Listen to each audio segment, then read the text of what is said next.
রাত্রের কাজ ওই সকালের কাজকে অনেকটাই সহজ করে দেয়। রিব্রান আসসালামু আলাইকুম, সবাই কেমন আছেন? আশা করছি আল্লাহর রহমতে সবাই ভালো আছেন, সুস্থ আছেন। ভিডিও প্রথমে সবার কাছে একটা লাইক চেয়ে নিচ্ছি, প্লিজ সবাই একটা লাইক দিয়ে ভিডিওটা কন্টিনিউ করবেন। আজকে হচ্ছে আমাদের এখানে বাজারের দিন ছিল, তো আমার হাজবেন্ড অফিস থেকে আসার সময় এখানে কিছু কাঁচা বাজার নিয়ে আসছে, আর মুরগি, কলা, পাউরুটি এগুলো হচ্ছে নিয়ে আসছি।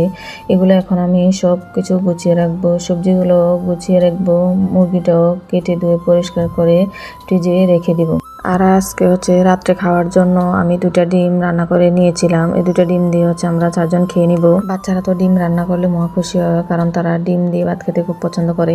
রান্না শেষ হয়ে গেলে সবাই একসাথে খেয়ে নিব। আর সবসময় আমি রাত্রে খাবার আর খেয়ে যত হাঁড়ি পাতিল নোংরা থাকে আমি সবকিছু ধুয়ে পরিষ্কার করে নিই, যাতে সকালবেলা একদম একটা ফ্রেশ কিচেন রুম পাই। এগুলো করে রাখলে সকালে কাজের চাপ একদমই থাকে না। এই তো এখানে আমি মুরগির মাংসটা ধুয়ে পানি চেকতে হাঁচিতে রেখে দিয়েছিলাম, এখন পানি জড়ে গিয়েছে, এখন আমি ফ্রিজে রেখে দিচ্ছি।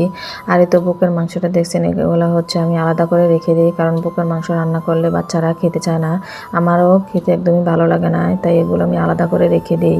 আর এটা হচ্ছে এরপরের দিন ভিডিও।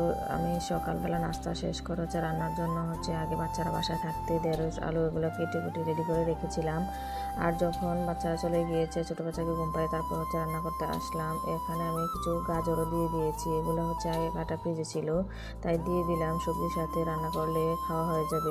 ঢেঁড়স ভাজি বা রান্না দুটো খেতেই ভালো লাগে। আপনারা ঢেঁড়স কে কিভাবে খেতে পছন্দ করেন অবশ্যই কমেন্ট করে জানাবেন। আমি রাত্রের এই ধোয়া মাজার এই কাজগুলো কখনোই পেলে রাখি না, কারণ একদমই ভালো লাগে না সকাল পর্যন্ত রেখে দিলে। আর সকাল পর্যন্ত এইভাবে প্লেট, থালা, বাড়ি এগুলো হচ্ছে অপরিষ্কার রেখে দিলে না প্লেটে দাগও পড়ে যায়, তাই সব সময় আমি ধুয়ে পরিষ্কার করে রাখার চেষ্টা করি।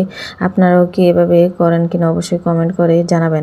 অনেকেই জানি আমরা অনেকে এভাবে করি, আর যারা নতুন সংসারী তাদের জন্য অনেক উপকার আসবে। তো এই ছিল আমার আজকের ভিডিও।